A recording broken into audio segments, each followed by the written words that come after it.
Big trust. Big trust, because it's big victory fucking Monday, bro. Go Dub. Browns. And that's why you made that trade for that quarterback. Yeah, well, we both, said they were going to win. And I was scared. I'd probably say 99% of that game that we weren't. But hey man, we played. And this is one thing that, as a longtime Browns fan, I got to say that so many years and games that they would just give up time and time again. And this entire game, like they were pushing no matter what was going on. What doesn't matter, the dropped punt return doesn't matter. Defense held in there. Offense came back, got the touchdown that we needed. And, we're constantly in the game, we're constantly fighting. And yeah, it was a stellar performance. And it really gives me like a ton of hope going forward. Oh yeah, I mean this is definitely a big win. You go in, you go down 14-0 to start the game to Yeah, probably the hottest team in the NFL. Um, uh, One of your top division rivals, and you've had a hard time winning there in the past. And you go there and you climb back after trailing for over 59 minutes in the game and came back to win it at the end of the game. That, fun fact, was the first time that has happened since the merger. that's And incredible. so that's just goes to tell you like how amazing that comeback actually was. The Browns were down the majority of the game up until the last 6 seconds of the I mean, game. we were down two scores. I'd probably say, 90% of that Start, game. the quarter. Start the quarter. They Yeah. were down. Yeah, and I think we climbed back 16 points in that fourth quarter alone. Our defense showed up. We had that Jordan Elliott blocked the field goal by Justin Tucker. And I mean, Greg Newsome, obviously, pick six. That was huge, massive turning point. Um, you know, and you know, I'm going to read off some stats here now, but this is one of the defining games of Deshaun Watson's young Browns career, because this was something that you went into Baltimore against the hottest team in the NFL. No matter what happened, he looked poised, calm, ran for a bunch of yards, massive gains that without those runs, we wouldn't win this game. And, he performed up to expectations and how I've been wanting to see Deshaun Watson play. And a massive reason why we did get him was for teams like the Ravens. So read off some stats here from the game. So Deshaun ended up bad first half, really good second half. 20 for 34 with 213 yards, one touchdown, one interception, QBR of 80, which isn't amazing, but hey, he did what That's he league needed to do. average. 37 yards rushing on that. Huge, absolutely huge part of this game was the run game. Jerome Ford, 17 attempts, 107 with an average of 6.2. That's a very good game by Jerome Ford, and honestly, in my opinion, probably his best performance. Uh, Kareem Hunt, again, this is fifth touchdown in a row since we've signed him. Five touchdowns every single game. 10 attempts, 32 yards, one touchdown. And he's really showing up in these short down uh, runs, third and two, third and one. This guy can get those yards, and how big Kareem is compared to, Jerome Ford or Pierre Strong, having that size comes in clutch, and we've seen it. Receiving, Elijah Moore, five receptions, 44 yards, and a touchdown. That touchdown was awesome. Everyone thought Watson was going to run it, and the last second when he hit, threw it. Not when he got hit, but when he hit line of scrimmage, he threw it to Elijah Moore wide open, and ran right in. That was very clutch in a very clutch situation. Mari Cooper, I mean, can I say any more? Right? I mean, this guy's been incredible since we've gotten him. Uh, six receptions, 98 yards, and a long of 28. I mean, he made some very awesome catches, and Deshaun and him were like glue this game. The ball was right on target, and for massive games. And my personal favorite of the day, with 6 receptions, 58 yards, was David Njoku. This guy comes out, and he is proving himself game after game after game. And we've said this for the last few years that David has so much potential, but he's awesome, and then he's gone. You don't see him for 2 weeks, and then he's incredible. He has been week in and week out a performer on this team, and it is becoming a very good piece that we haven't really had so consistently for a long time. But now that we have him consistently just producing, that I if we don't have him now, I feel incomplete. Well, what makes Deshaun Watson kind of unique here in this Browns offense is he kind of solves the problem of having no depth on the tackle positions. Literally Um, no depth. yes, not to say Christian Jr. and Hudson held their own against the number one sack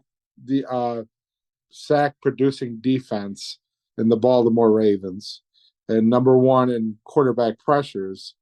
Um, the Browns offensive line has been banged up all season. But this is one of the reasons why you go out and you got a player like Deshaun Watson is to basically hide some of these holes in your offense. Um, Being able to extend plays, being able to step up in the pocket, be able to roll out and scramble.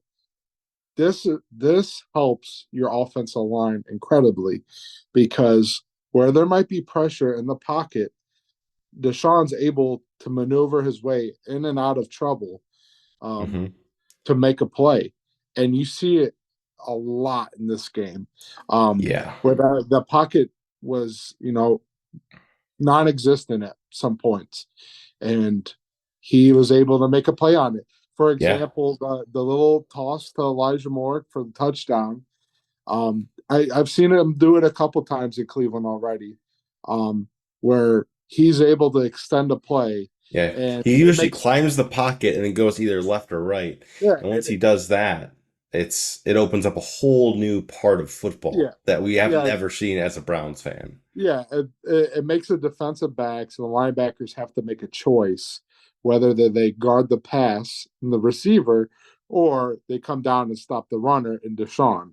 Yeah. So this is definitely scary hours, as they would say, for Cleveland Browns offense, where now Yeah. you got Deshaun clicking. The run game produced their sixth game of the season already of over 150 total yards, rushing yards.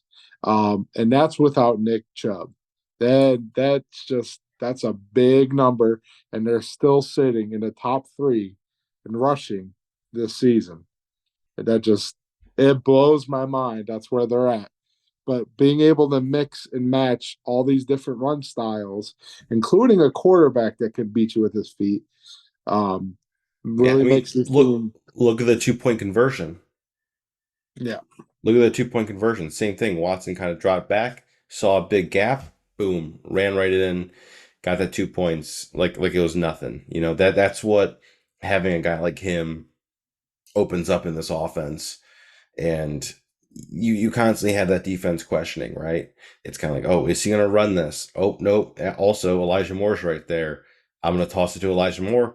He could have probably gotten really close to the end zone, but having that defense even consider that he might run it himself makes them second guess constantly. So that's why Deshaun Watson has, got the money. That's why Deshaun Watson was very good in Houston, and that's why Deshaun Watson, healthy in a groove, is very dangerous.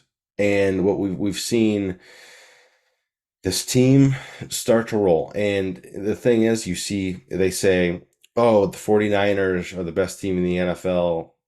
Uh, Ravens are the best team in the NFL. And every single time they've said that nationally, the Browns are there and just sweep them off their feet and get the dub. It's it's just impressive. And if they continue this going down the stretch, I mean they can definitely make waves here, man. Obviously we got the Steelers this upcoming week. Not to get obviously too ahead of ourselves because that's going to be a very big game, obviously in a very competitive AFC North. But I mean, look at down the stretch with the Broncos, Rams, Jacksonville, Bears, Texans, Jets, Bengals. These are a lot of teams that are good, and it's going to be a very hard, couple games, in there. But I feel pretty confident if this team continues to roll that they can take out any of these teams on any given day. So we'll see what happens. But yeah, I'm very excited going forward, guys. Yeah, I mean, all the scrutiny this team has gotten throughout this season, um, on our quarterback, our coach. I've been highly critical of Stefanski, but it's been 4 or 5 games that he's had phenomenal game plans, um, in the air and on the ground. Like, it's been very impressive. Even when the ground game has not worked, he still attempted to run the ball. Sure. I feel like this has been huge for this team.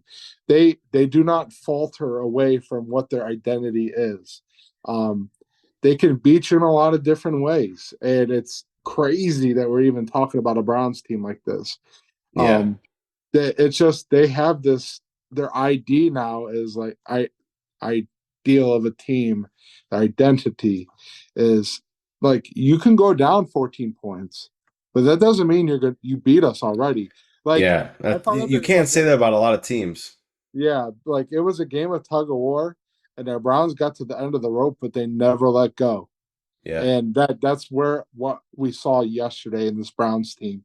Um, they were not giving up, and even though they were down 14-0, they went down 20-9. They were in the game no matter what. It was just not showing up on the scoreboard. Like, if you took away the scoreboard in that game, it from the after the second after the first quarter, it was all Browns all the way to the end.